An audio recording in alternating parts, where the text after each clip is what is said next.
Hi, everyone, and welcome to Behind the Numbers. My name is Dave Bookbinder, and welcome back to the show where we dig deeper to understand what really matters most in business. Today, I'm pleased to welcome Victoria Yampolsky, who is the president and founder of the Startup Station. Hey, Victoria, welcome to Behind the Numbers. Hi, David. It's a pleasure to be here, and thank you for inviting me. It's our pleasure. Before we get into the meat of the conversation, why don't you introduce yourself to the audience? Tell them a little bit about you and the Startup Station. Absolutely. So my name is Victoria Yampolsky. I'm a startup CFO. I run a company called the Startup Station. It has three business lines. One is the CFO advisory, where we work with startups, both as they fundraising, helping them to come up with the financials that make sense to investors, as well as post funding to help them execute on their strategy.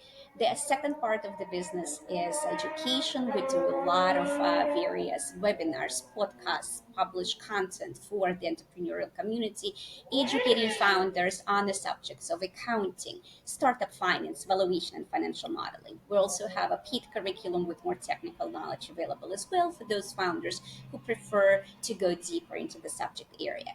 And finally, we have a third business line that's a recent development. It's our program targeting female founders fundraising or about to fundraise called Female Founder Mindset Gym. And it's the only online accessible program focused on mindset training, business training, and mentorship. Well, let's kick off with that then. Let's talk about mindset because so many things in business and in life start with what's going on between your ears.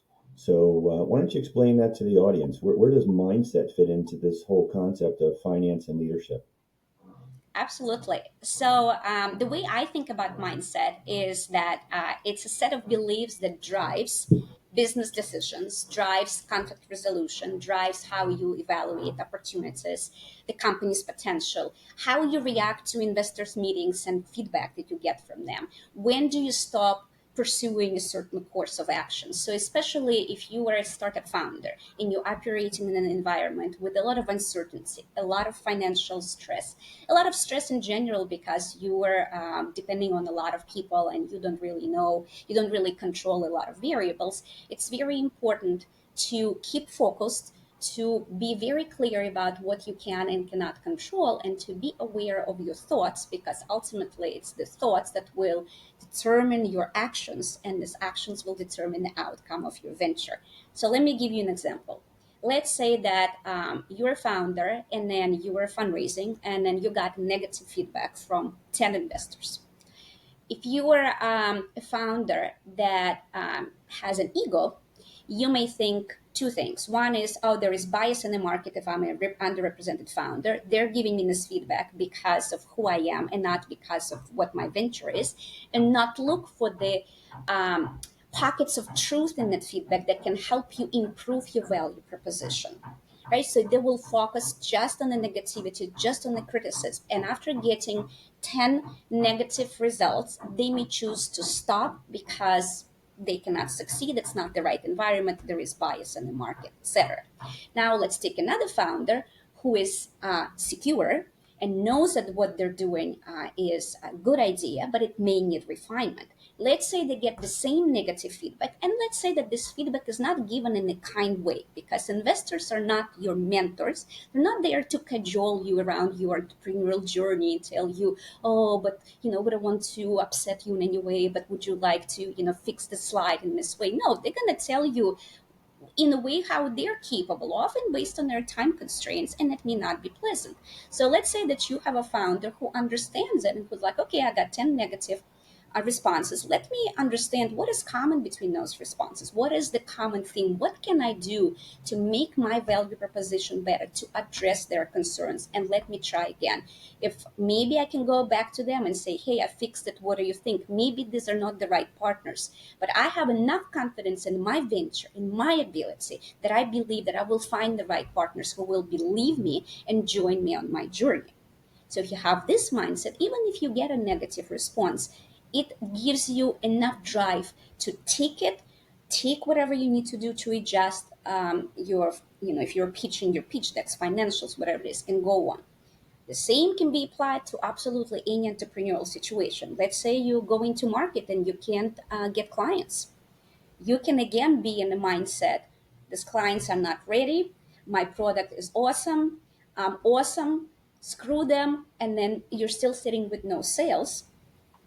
Or you can be in a situation, okay, let me talk more to the customers, let me understand their pain points, let me understand where I'm not getting to them through the messaging, let me adjust my process, let me get help. If I don't have a sales background, let me build an advisory board with the sales expertise who can coach me how I can do this so that I get better results.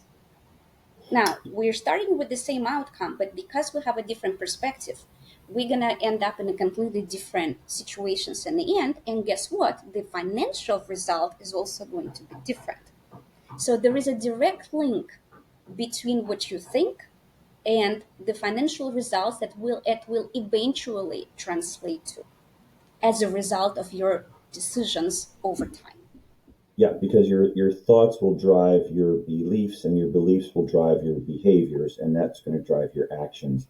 And what you just shared is so true in the entrepreneurial space, but it's also true, I'll call it, in day-to-day life. I'm sure everybody who's listening to this is thinking in the context of any kind of a negotiation, whether it's applying for a job, a promotion, a conversation with a friend or a partner. There's these underpinning beliefs. So I have to ask you, Victoria, because it's easy to say the words about taking that different perspective, but it's so hard to do that mindset shift. How do you go from fundamentally wiring the negative to more of the positive frame so that you can put these things into perspective that allows you to make the better decisions? So here we're getting into a mindset training.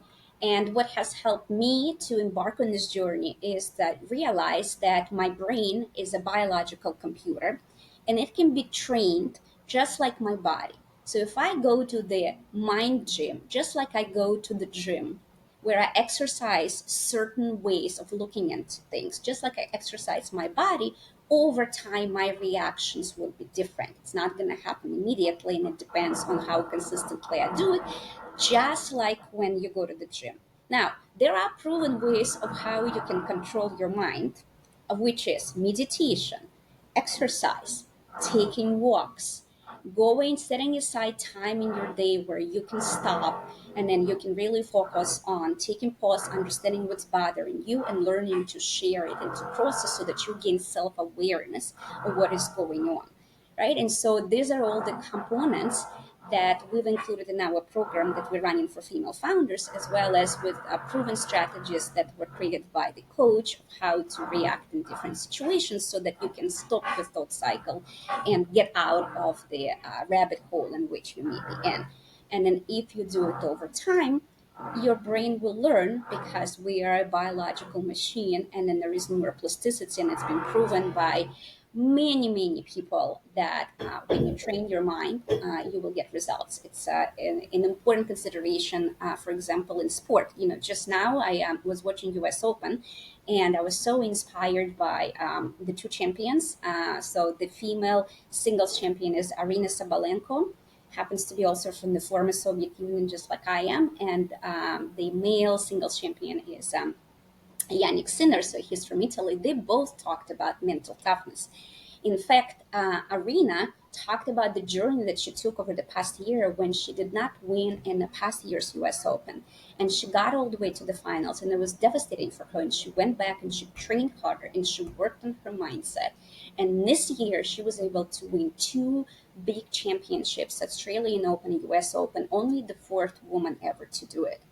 And that's a testament to what can happen when you train your mind. Like that is what she said was a major contributor to her success. If you listen to any successful person, whether it's Jim Bezos, Sarah Blakely, Oprah Winfrey, Melinda Gates, Eleanor Roosevelt, I can go back, to many, there are many wonderful people, Thomas Edison, they all talked about the importance of mindset as the critical contributor of their success over time, of course, contributed by hard work and persistence and mental flexibility. But it's the mindset that helps you keep focused no matter what and be consistent and develop discipline and maintain motivation in the face of difficulties, etc. And I find that unfortunately entrepreneurs do not understand how critical it is to make it part of their entrepreneurial journey from the very beginning. It is important to get market validation. It is important to get customers. It is important to create an advisory board. But the way to do it is to start training your mind so that you can succeed long term and react in a positive way to whatever happens in your journey.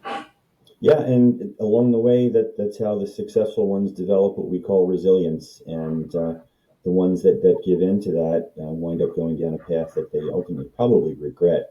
Uh, Victoria, in working with your entrepreneurial clients, are you seeing any particular, I'll call them patterns, recurring behaviors that are driving their decision making? The ones that are thriving or the ones that are not thriving, what would you like me to Well, you share? can touch on both, but let's start with the ones that are thriving because I think that's a nice positive mindset to hold here. So I'm working with a client right now, and then she has gone through I would say significant mindset training, and as a result, even though she has to completely pivot her value proposition, she is doing it with a positive mindset and excitement and motivation, and does not take it as a reflection of the worth of her venture or of the worth of her as an entrepreneur. So she's able to react positively, even to negative feedback, even if it means, which is extremely unpleasant, that what you thought before and how you envisioned your venture before isn't what will actually has to happen because the market reacts differently, right? And there are some things that are coming up that she did not think of.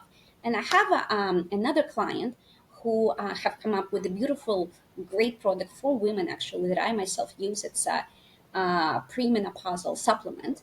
And they're in a situation where the market price is high, and they are not willing to react to the reality and lower prices because they consider their product to be premium and that I want to be equated with CVS.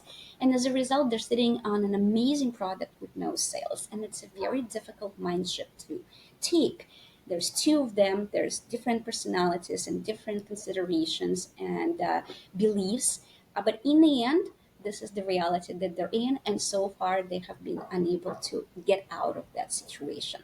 I have another client who, in the book Good to Great, Jim Collins talks about people who are the one man show and who hire doers as opposed to thinkers around them. And so the whole company hinges on one man being brilliant.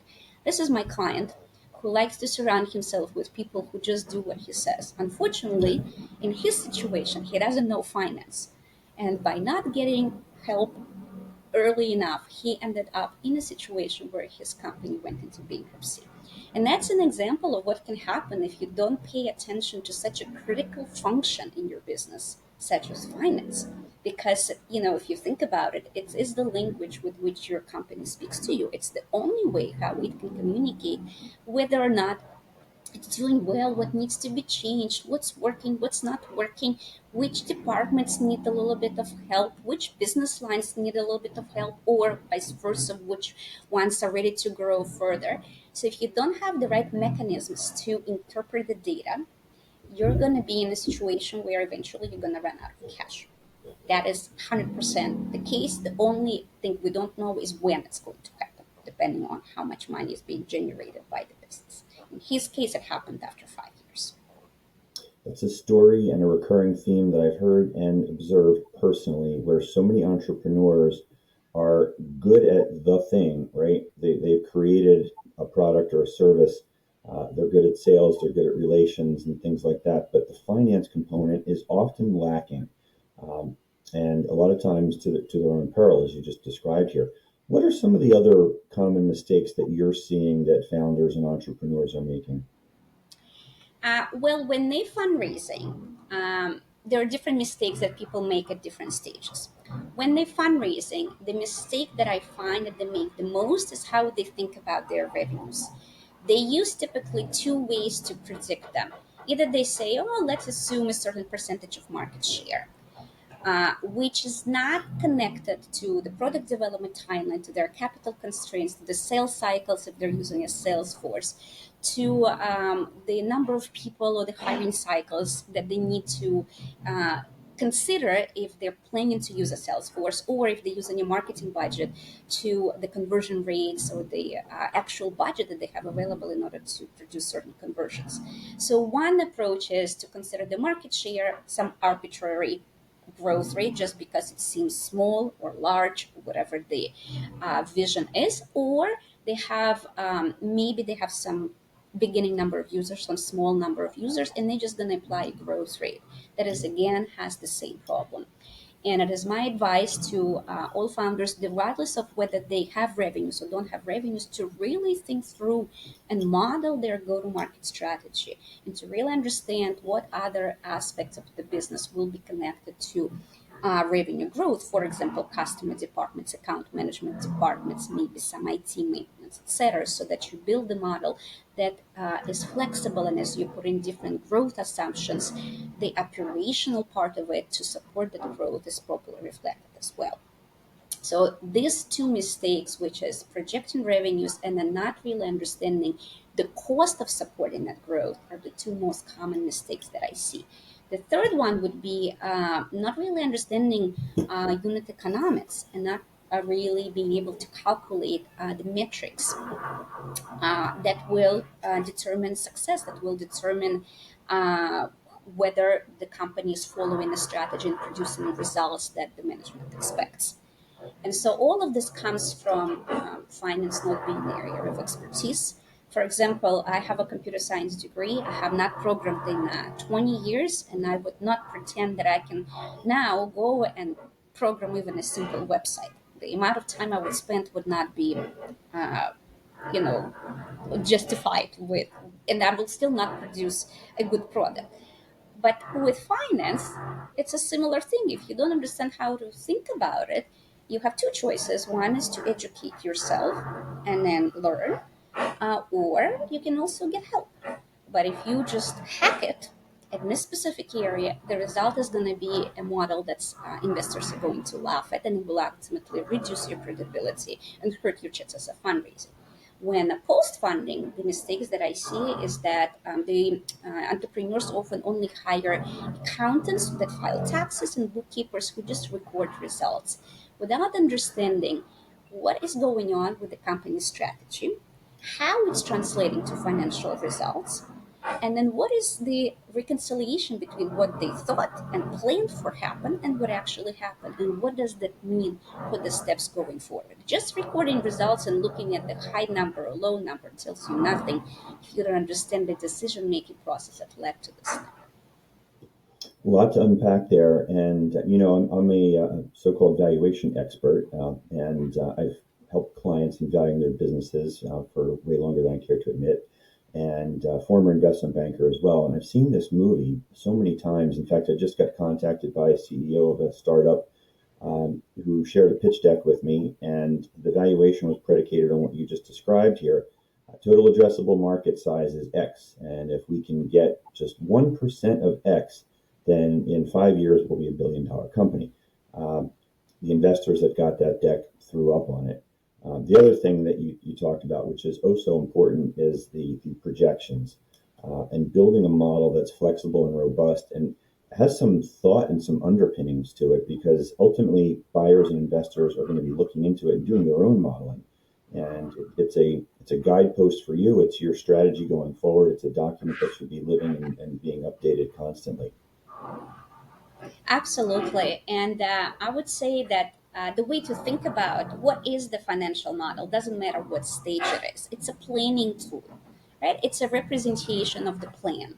And then when you have a market share exercise, it can be to understand, is your business financially feasible? When will it be financially feasible? What percentage of market share do you need to take in order to break even? Questions like this can be answered, but it can be used to project the market share. It cannot be used to project demand. The go to market strategy should be used to do it. And another question that I often get when I talk to founders, they don't have the data. How can they make projections? Right, and then they start from the wrong perspective because they're trying to see into the future. We don't know the future, right? It's our job as entrepreneurs to make the future happen. So the financial model helps understand what financial goals should be reached and how to reach them. It lays out an execution roadmap. It's up to the management to follow that roadmap and react to market feedback as this roadmap must be adjusted. The financial model is not supposed to be crystal ball. It's not a psychic in the form of Excel that's going to tell you in 5 years you're going to be a billionaire. That is not the role of a financial model. But founders often feel because they're not psychics, they cannot put the right inputs into the financial model and therefore they cannot produce any numbers. So that's another thing I think to demystify whether you're pre-funding, you're pre-revenue, you're post-revenue. Either way, your financial model is your strategy in a quantitative form.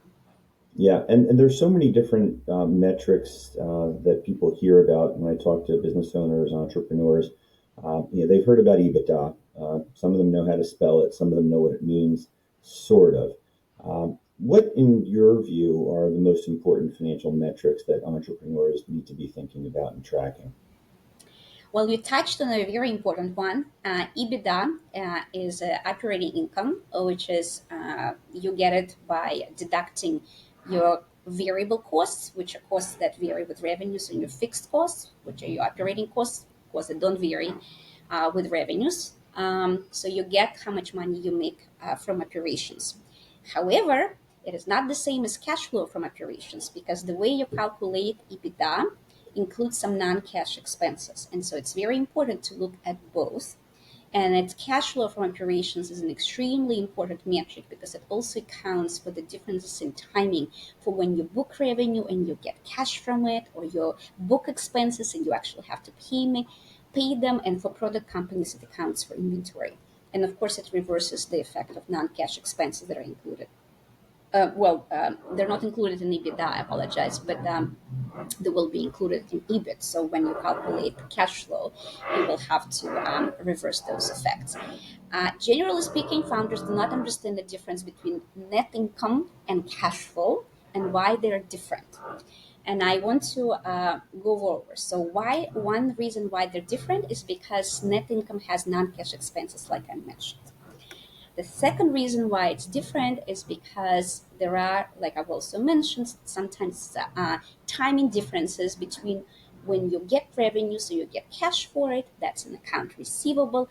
When you book an expense and you actually have to pay it, that's an account payable. Or when you have inventory as a product company where you have to purchase inventory and spend money before you can generate a sale.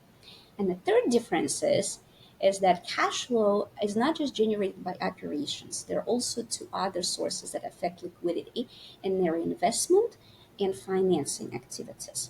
And so those three differences, those three reasons result in cash flow not being the same as net income, and both are very important to look at. The third component I would advise founders to keep in mind are unit economics, specifically customer acquisition cost. If this is a SaaS company, we need to look at the revenue per customer, recurring revenue on a monthly basis and annual basis. But the unit economics will differ by the business model. And it's either revenue per customer or cost per customer, or some other financial metric per customer. And I highly recommend that founders understand what it is in their case and calculate it so that they understand what are the whether their business is profitable on a per customer basis. If they find out that it's not, it means it's time to stop immediately and take a step back and rethink their business model, because they must be able to generate money per customer in the long term in order for their business to be sustainable. Yep, good stuff. Good stuff. And a lot of business owners need to understand that while EBITDA is a convenient metric, it's just a proxy for cash flow. And your emphasis on cash flow is spot on because your business is worth the present value of those future cash flows. Victoria, we're getting close to the end of the program here. It goes very quickly, but I'd be really remiss if I didn't ask you to touch on some of the leadership aspects of what you do. And from your view, what are the most important characteristics that entrepreneurs need to do to be an effective leader? Um, I would say that there are three characteristics, and then here I'm going to borrow research that's been done by venture capitalists and published by Romit Dominguez. in a psychological book for VCs where they shared what they look for founders when they evaluate founding personalities and founding teams. So it's mental flexibility, it's intrinsic motivation, and it's emotional regulation. And I would add to that that it's good to have integrity so that you don't have to compromise your moral compass as you make decisions. And sometimes those decisions are hard, and then they may have a financial risk, but you stay true to who you are as a person and to the mission of your company. And you said emotional regulation, if I heard that correctly. Yes. Yes, yes. Just Intrinsic motivation, mental flexibility, emotional regulation, yeah, and expound on integrity. that piece just for a little bit. Emotional regulation would mean that, let's say you're in a situation where you have a disagreement with your um, co-founder, with your stakeholder, or with your somebody who works for you. The way you communicate your displeasure, the way you react, will determine the ultimate outcome. If you're able to take a step back and come down and achieve clarity and be focused on the bigger goal, it will allow you to achieve a win-win outcome, even if you may need be compromised from your side on a couple of subjects. If you are very angry in the moment and you're just intent on getting your way, this may just lead for more conflict. And in fact, one of the reasons why a lot of startups fail is founder disagreement, precisely stepping from this problem. We may also have a situation where you facing disappointing results, right? And you're upset because things did not go your way. So what do? If you let your emotions get in the way, you're not going to be able to work that day. You're not going to be able to focus. You will let your emotions spill into every interaction you have and into your decision making, not producing the right decision in that point in time. It's very important. The way to do it is, again, if you practice meditation, one of the big benefits of meditation is, because you have to focus in that moment on whatever the meditation is, it teaches you to compartmentalize. So it teaches you to focus whatever is in front of you right at this moment and ignore everything else. It's that skill that is so critical that helps regulate emotions specifically in those situations. And founders are bombarded with those situations a lot.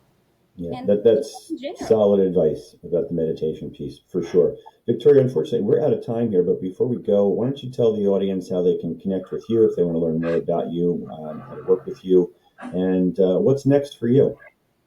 Absolutely. So I'm available. I'm always happy to talk to any founder. My email is victoria at thestartupstation.com. You can follow me on LinkedIn or the Startup Station, on LinkedIn, Instagram, and Facebook. My website is thestartupstation.com. What's next is we have the first of many events coming up for female founders called Breaking Barriers Female Founders in the Emotional Side of Venture Investing, to talk about some of the things that we've discussed here, the things that investors look for when they evaluate founders, which is the subjective side of venture investing, as well as why they look for it. And why do they look for those mindset qualities, and establish a clear link between mindset and financial success? And then introduce our program as a very concrete way for founders to become unstoppable, to develop the right mindset and set themselves for success. We will be doing those events on a quarterly basis, and possibly more often in the future as we scale this program in the US and then around the world. Excellent. Thanks so much for joining us here today on Behind the Numbers, Victoria. Thank you so much for having me. Yeah, it's our pleasure here. And thank you out there for watching and listening. Can't do the program without you. Really appreciate your support. Again, my name is Dave Bookbinder, and I'm known for helping my clients and valuing their businesses. If you're a business owner, entrepreneur, and you don't know what your company's worth, give me a holler. You can connect with me on LinkedIn. That's all we have for today, folks. We'll see you next time on Behind the Numbers. Take care.